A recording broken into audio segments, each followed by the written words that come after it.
EBEWAC y el Centro de Investigación Interdisciplinaria de la Facultad de Filosofía presentan Tiempo y Memoria con Cecilia Figueroa. Comenzamos.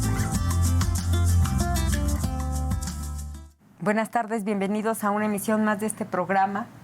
Hoy vamos a hablar de un tópico que atraviesa a la licenciatura en Historia, al modelo educativo de la Universidad Autónoma de Querétaro, que es la cultura de paz. Es un eje transversal que tenemos los universitarios en nuestra formación para, obviamente, crear mejores seres humanos, además de buenos profesionistas.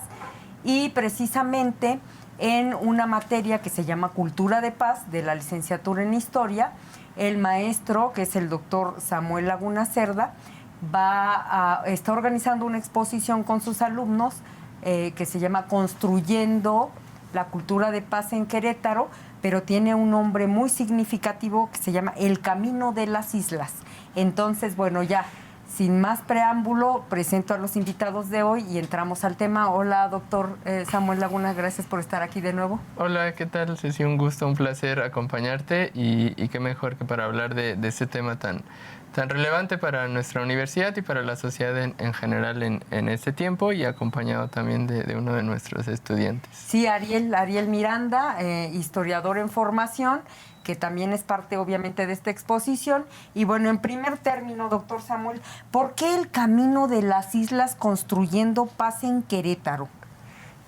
Bien, desde los estudios de paz, que es una disciplina ya consolidada, que tiene una tradición bastante importante ya en el siglo XX, pues hay varios tipos de paz. A veces solemos asociar la paz a la ausencia de guerra, a todo sonriendo, al arco iris, a la paloma. Hay ciertos lugares comunes para pensar la paz.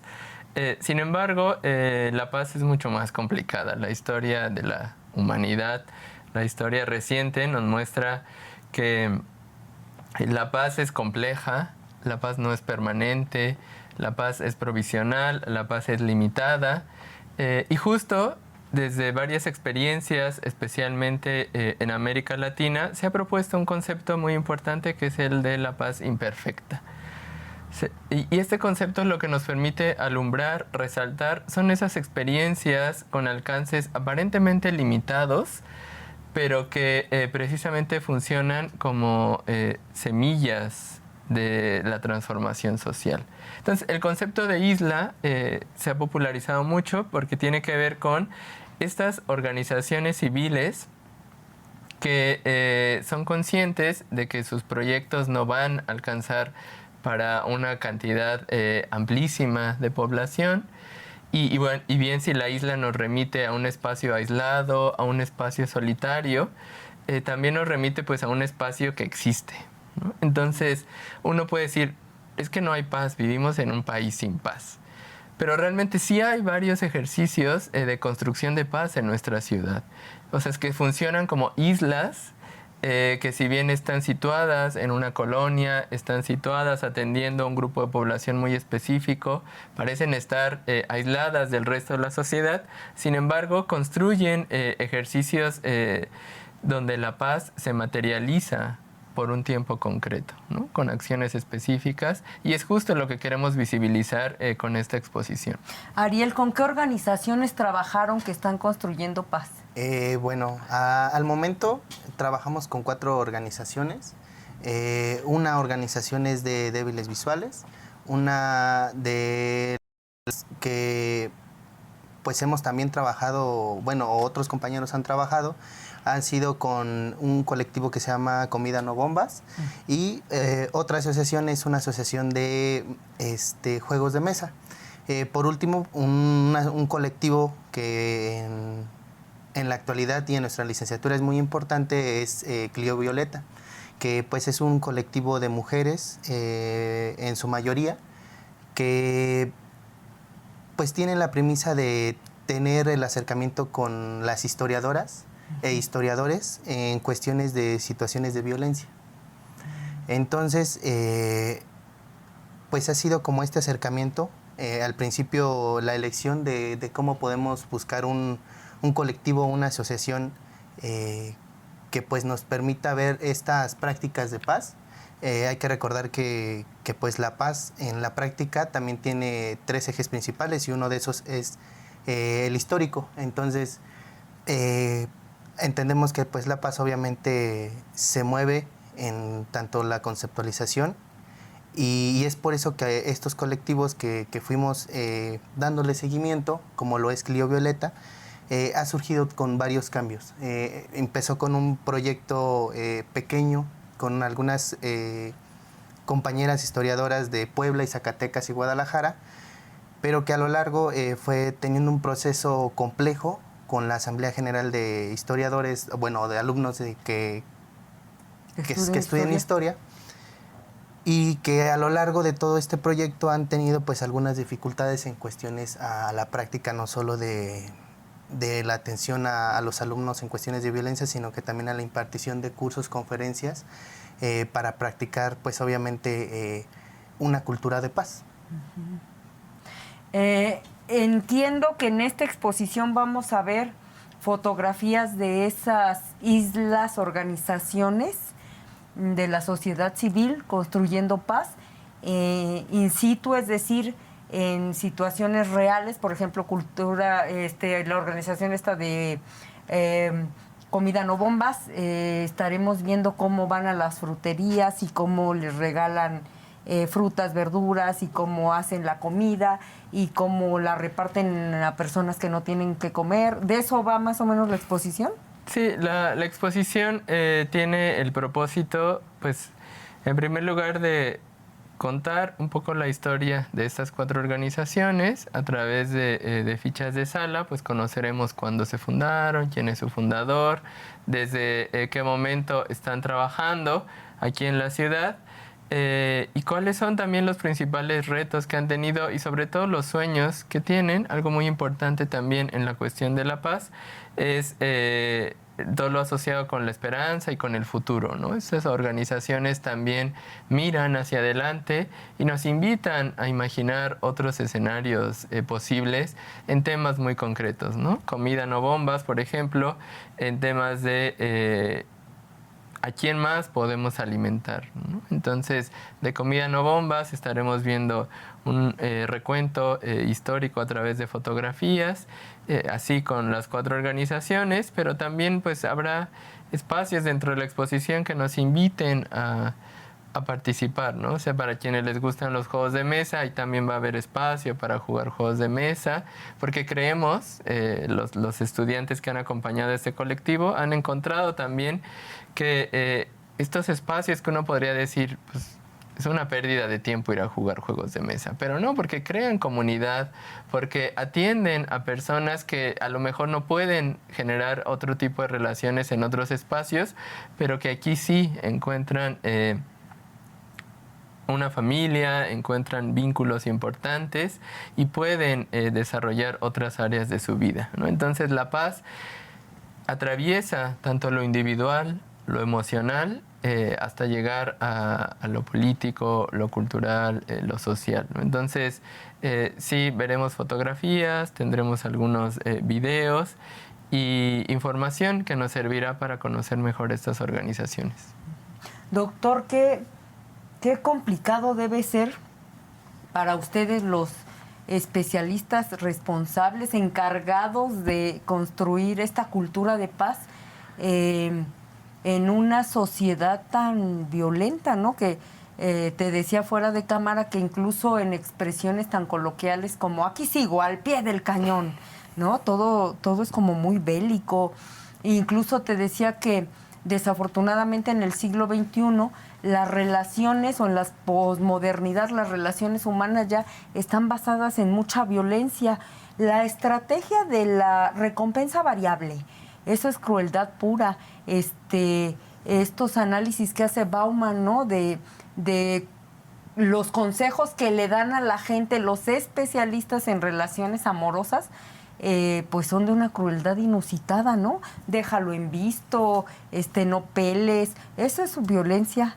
Entonces, para ti como especialista y como docente universitario, ¿qué representa enfrentarte a este mundo en donde pareciera que es hasta casi imposible porque la violencia está hasta acá abajito, ¿no? Pues, o sea, siempre es un reto y algo que trabajaba mucho con los estudiantes, es primero poder entender todas estas dimensiones y todos estos campos de acción que tiene la paz, ¿no? O sea, hay como dos conceptos también importantes, que es el de paz negativa y paz positiva, que tienen que ver justo acciones que se hacen para prevenir la violencia ya existente. Ese es un tipo de campo de acción, ¿no? O sea, acciones serían: evita hacer menos ese tipo de comentarios que señalas, evita ver cierto tipo de contenidos en redes sociales, evita compartir otro tipo de contenidos violentos o que dañen a otras personas, que promuevan la discriminación. Pero también hay otro tipo de acciones que tiene que ver justo con crear espacios que pues no existen, ¿no? Entonces, cuando uno empieza a estudiar la paz, ya nos compartirá Ariel qué piensa, y cuando uno se da cuenta de lo amplio que puede ser el construir paz, al final nos damos cuenta de que ya estamos construyendo paz de muchas maneras y a veces no lo notamos, ¿no? O sea, incluso modificando cierto tipo de relaciones,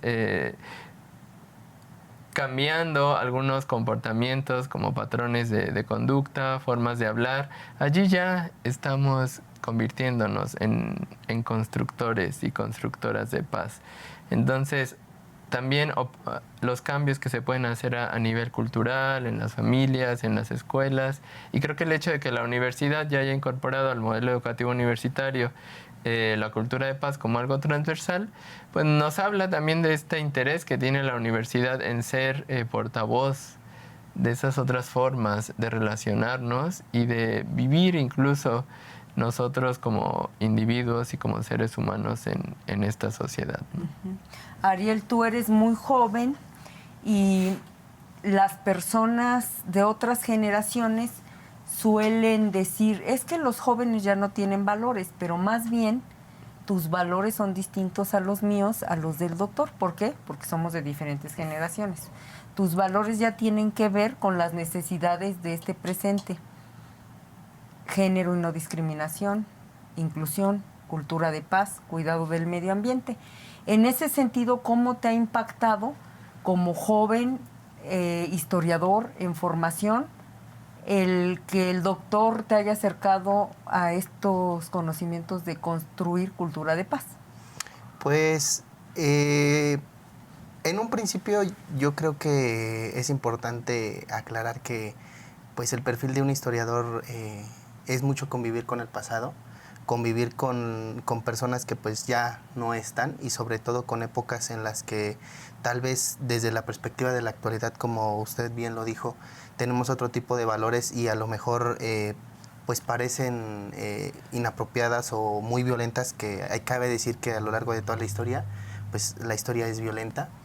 Entonces, en la formación como historiador es muy importante, o al menos en mi persona, tener una nueva perspectiva de cómo es que el historiador se puede acercar a este tipo de temas sin tal vez algunos sesgos que a través del tiempo se han introducido en nosotros. Entonces, una perspectiva más amplia creo que ayuda a la formación, no solamente como historiador, sino como persona, como un ser social que puede tal vez aportar algo positivo, sin dejar a un lado estas prácticas de paz, sin dejar a un lado todo este nuevo contexto social en el que nos estamos desarrollando, y sobre todo también dejar pues el camino tal vez no hecho, pero sí dejar una brecha que para las nuevas generaciones de historiadores e incluso para otras personas en diferentes carreras tengan esta perspectiva de una cultura de paz, de temas como feminismos, género, inclusión, etcétera, tenga relevancia y no sea algo ajeno o algo que hay que ignorar, sino que dejar marcado en la historia que sí son temas relevantes y son temas que como seres sociales tenemos que tratar para poder ir mejorando pues de generación en generación. Sí, mira, por ejemplo, Emily Cioran, que ya sabemos que es el filósofo, que le dicen el filósofo del pesimismo, ¿no? Él decía, mi concepto de la historia con el que yo me quedo de los 90,000 que hay es la historia, las 2/3 partes es violencia y la otra parte crueldad. Y dices, ¿cómo podríamos empezar a hacer historia diferente, ¿no? Que no sea esa historia de la violencia, de la crueldad, de las guerras, de las batallas, a tal grado que no sé si a ti te pase, que estamos tan acostumbrados a leer expedientes de violencia, de guerra, de batallas, porque es lo que trasciende en la historia, que llega el momento en que te haces insensible y dices, ay, bueno, al fin que ya se murió, ¿no? Sí. O sea, sí fue horrible, pero ya se murió. Entonces creo que ahí también está el valor. Yo ya no me lo imagino, porque soy de otra generación, pero espero que tú sí te estés imaginando cómo reconstruir esa historia desde otro lugar, ¿no? Claro. Porque precisamente cuando pensamos, por ejemplo, en periodizaciones que se enseñan a las infancias también, ¿no? O sea, la historia de México, la independencia, las guerras de reforma, la revolución. La batalla de Celaya, la batalla de Puebla, la batalla, ¿verdad? Y entonces, desde los estudios para la paz, lo que se busca es, ok, si las guerras tienen y la violencia tiene este efecto expansivo, pero está claro que durante esos periodos también había precisamente estas islas de paz, ¿no? Entonces, el reto que tienen los historiadores es justo investigar esas islas. O sea, meterse a esa isla y decir, ok, ¿qué experiencias de construcción de paz había en los años de la revolución? Porque las había. Siempre hay personas que, o a veces uno se va con estos absolutos, no es que solo había guerra, no, o sea, había experiencias distintas que aunque a lo mejor duraron 10 días, a lo mejor eran solo en una comunidad en el norte del país, pero existían. Y entonces, a partir de también todas estas nuevas escuelas historiográficas, pues hay herramientas ya metodológicas para acercarnos y rescatar con la historia de la vida cotidiana, las microhistorias, todas estas experiencias. Y ya nada más recordar como esta frase que también es importante en la cultura de paz que tiene Gandhi, de que la paz pues no es el destino, sino que la paz es el camino, ¿no? Al final no es que vayamos a llegar a la paz, es que cada día hay que caminar por ella. Uh-huh.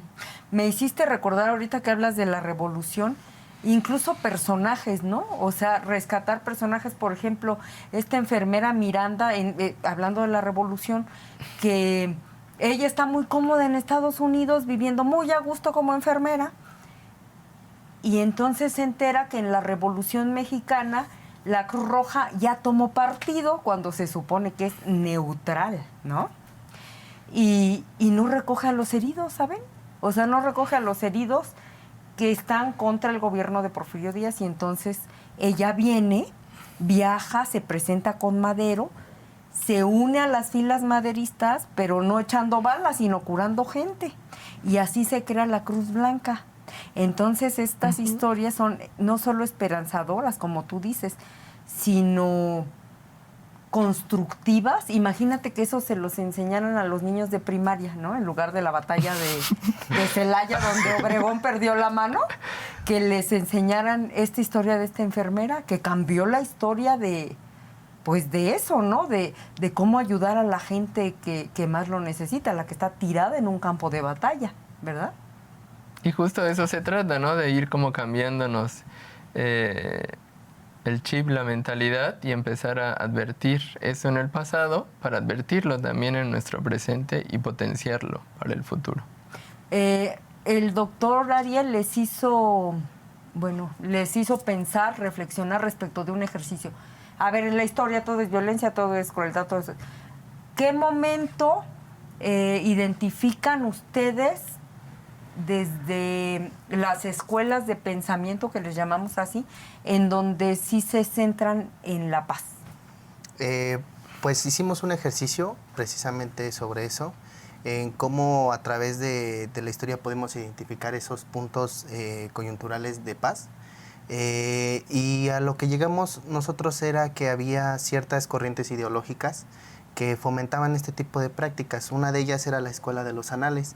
Hay que recordar que la Escuela de los Anales precisamente era generacional, es decir, que no solamente hubo ciertos pensadores, sino que hubo varios, pero que a través de esta intelectualidad empírica positivista hacían una teoría en relación a las relaciones humanas y a las prácticas humanas, en cierto sentido. Obviamente es más amplia la explicación sobre la Escuela de los Anales, pero a lo que nosotros puntualizamos era precisamente que había corrientes ideológicas, una de estas la Escuela de los Anales, en la que, pues sí, tal vez no directa o indirectamente, más bien indirectamente, no había como propósito la paz, pero al final de cuentas fue un resultado que se dio. ¿Te refieres a que hacían historia de la vida cotidiana, historia de las mentalidades? Es decir, dejaron de ser belicistas porque le quitaron el foco a las batallas y a la historia política, ¿no? Porque está feo, pero la historia política es muy, muy bélica y cruel, ¿no? O sea, lo ves porque no hay lealtades, o sea, imagínate, te pones a historiar la posrevolución y es terrible porque fulanito mató a sutanito, pero perenganito a sutanito, ya traición, mezquindad, guerra, ansias de poder. Eso es la historia política. Entonces la historia de los anales de estos franceses lo que hace es quitar el foco y a ver, vamos a poner el foco en qué comían la gente, qué hacían en las tardes, cómo pensaba, y así se construye de manera indirecta la paz. Sí. Sí, porque es cambiar los símbolos, ¿no? Entonces la paz cultural justo nos lleva a eso, a cuestionar los símbolos que han construido ideas, que han fomentado mentalidades y reemplazarlos por otros, ¿no? Proponer otros símbolos. Entonces platicábamos que justo la Escuela de los Anales permitió eso, ¿no? O sea, cuestionó cómo se estaban construyendo ciertos símbolos y poner el foco en otros, ¿no? Que nos ayudaban a pensar otras realidades, otros sujetos, además de que a la par de la Escuela de los Anales, pues estaban surgiendo todas estas todos estos organismos internacionales, ¿no? La ONU, la UNESCO, la UNICEF, que también empezaron a poner ahí el tema de la paz sobre las discusiones políticas. Invítenos a la exposición, en dónde va a estar, cuándo, de qué día, por favor. Bueno, la exposición